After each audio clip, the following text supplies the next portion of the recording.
राजनीति विज्ञान की आज की क्लास में आज हम सीनेट के बारे में चर्चा करेंगे।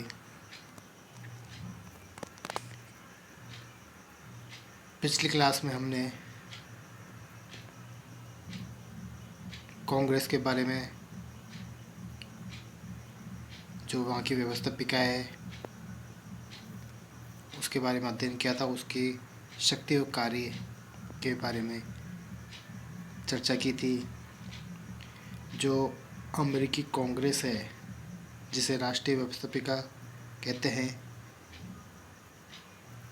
के दो सदन हैं, या कहेंगे द्विसदनात्मक व्यवस्थापिका है, जिनमें से एक प्रतिनिधि सभा, जिसे निम्न सदन के नाम से जाना जाता है, जिसका निर्माण जनसंख्या के आधार पर किया जाता है।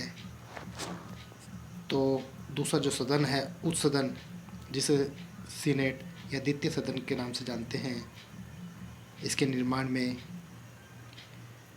इकाइयों की समानता के सिद्धांत को अपनाया गया है, अर्थात छोटी बड़ी सभी इकाइयों को एक समान प्रतिनिधित्व प्रदान किया गया है। इसके शक्ति कार्यों में हमने कानून के निर्माण संबंधी कार्य, चुनाव संबंधी कार्य, कार्यपालिका संबंधी कार्य, प्रशासन के निर्देशन व नियंत्रण संबंधी कार्य, जांच पड़ताल करना, निम्न राज्यों को संघ में प्रवेश देने की शक्तियाँ, दोनों सदनों में अनुशासन और कार्यविधि के संबंध में नियम बनाने का अधिकार, वित्तीय कार्य और न्यायिक कार्य, इनका अध्ययन किया था। आज हम कांग्रेस के जो द्वितीय सदन है, सीनेट, के बारे में अध्ययन करेंगे। अमेरिकी कांग्रेस का जो उच्च सदन, या जिसे हम द्वितीय सदन भी कहते हैं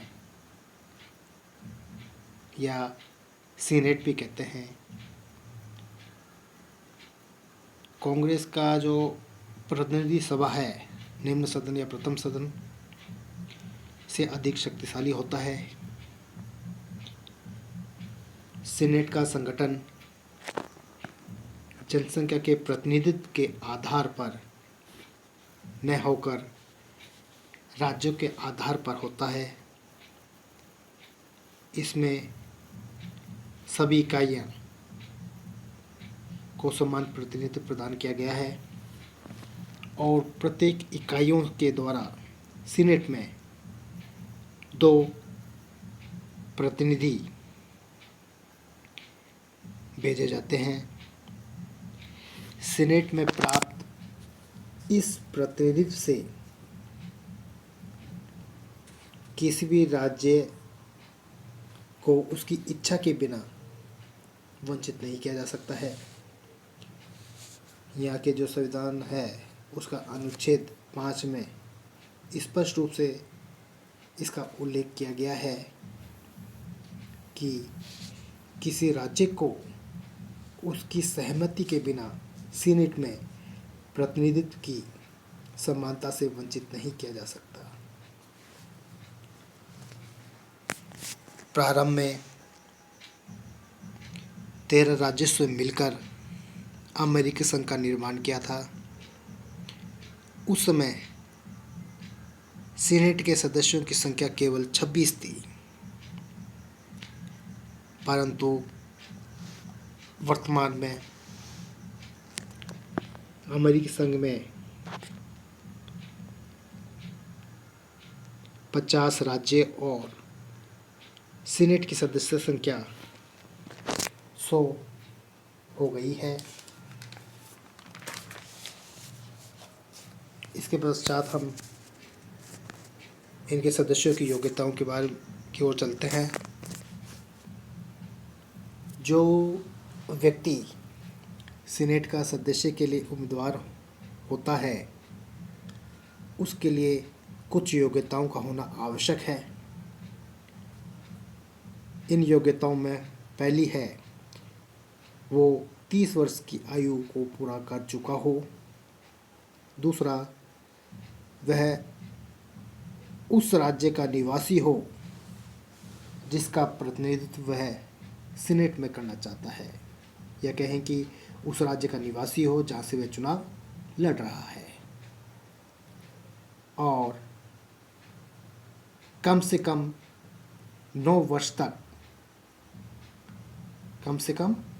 तक संयुक्त राज्य अमेरिका का निवासी रहा हो। तो सीनेट के सदस्यों के लिए ये योग्यता हैं। अब अगले पॉइंट को चलते हैं, जो है सदस्यों का चुनाव। सन 1913 से पहले सीनेट के सदस्यों का चुनाव अप्रत्यक्ष रूप से किया जाता था, परंतु 1913 के 17वें संविधान, जो वहाँ का संशोधन हुआ है, संविधान में संशोधन 1913 में 17वां संविधान संशोधन, उसके बाद से सदस्यों का चुनाव यहाँ पर प्रत्यक्ष रूप से किया जाने लगा, जिसका उद्देश्य था कि जो सदस्य हैं उनका चुनाव सीधे जनता के द्वारा किया जाए। अवधि। सीनेट एक स्थायी सदन है जिसके सदस्य 6 वर्ष हेतु या 6 वर्ष की अवधि के लिए जनता के द्वारा प्रत्यक्ष रूप से चुने जाते हैं, और प्रत्येक 2 वर्ष के बाद 1/3 या कहें 1/3 सदस्य का जो स्थान है वो रिक्त हो जाता है, खाली हो जाता है, और उनके स्थान पर नए सदस्यों को चुन लिया जाता है।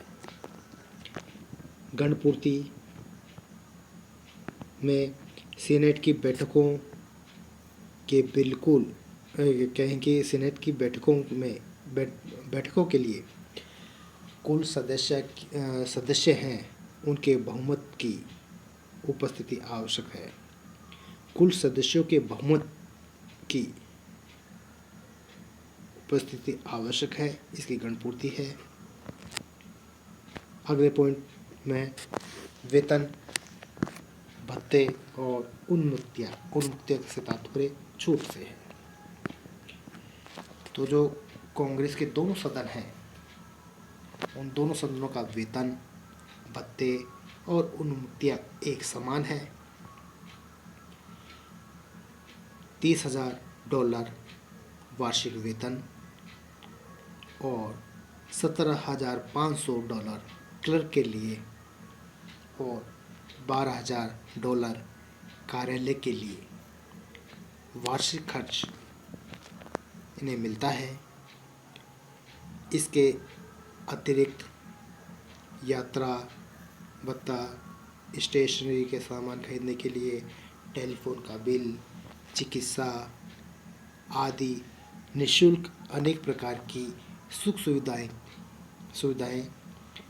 व सदस्यों के भाषण की स्वतंत्रता भी इन्हें प्रदान की गई है। अधिवेशन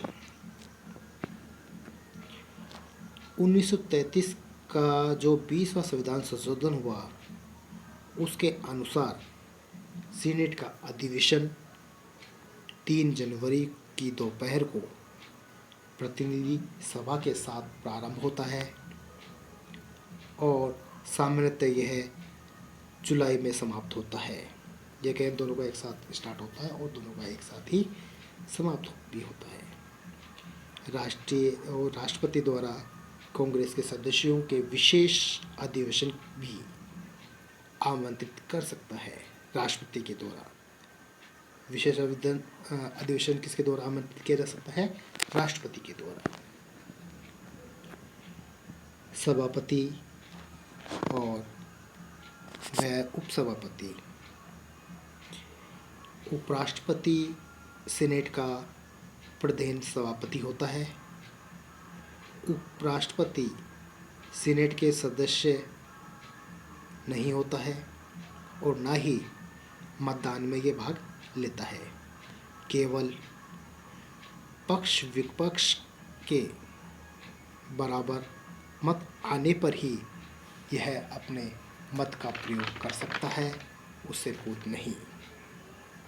सीनेट अपना एक सामयिक अध्यक्ष भी चुन सकता है, इसके चुनने का अधिकार होता है, जो बहुमत दल का मनोनीत सदस्य होता है।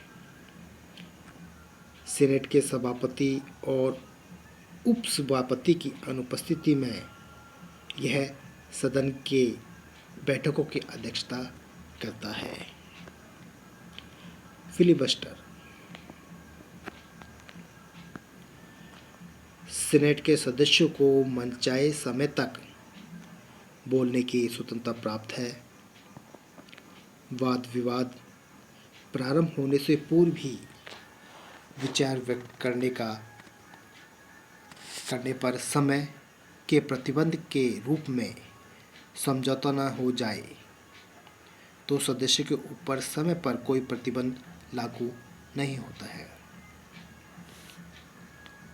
केवल इतना प्रतिबंध है कि कोई सदस्य एक दिन में एक ही विषय पर 2 या 2 से अधिक बार नहीं बोल सकता, लेकिन संविधान संशोधन पर उसे बोलने का अधिकार है। इस पर किसी प्रकार का कोई प्रतिबंध नहीं होता है।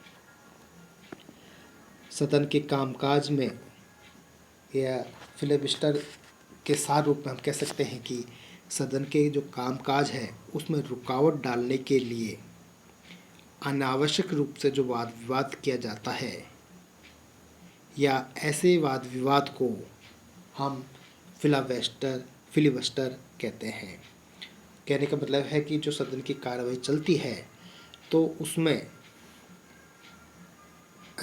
विवाद या रुकावट डालने के लिए जो विवाद उत्पन्न किया जाता है उसे फिलिबस्टर कहते हैं, जिसे हमें आपको ध्यान रखना है, क्योंकि कई बार टाइप में ये एक प्रश्न पूछा जाता है कि फिलिबस्टर क्या है।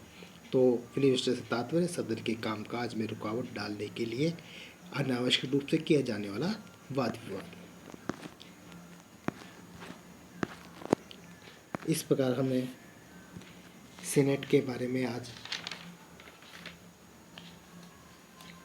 जानने का प्रयास किया। अगली क्लास में हम सीनेट की शक्तियाँ व कार्यों के बारे में चर्चा करेंगे।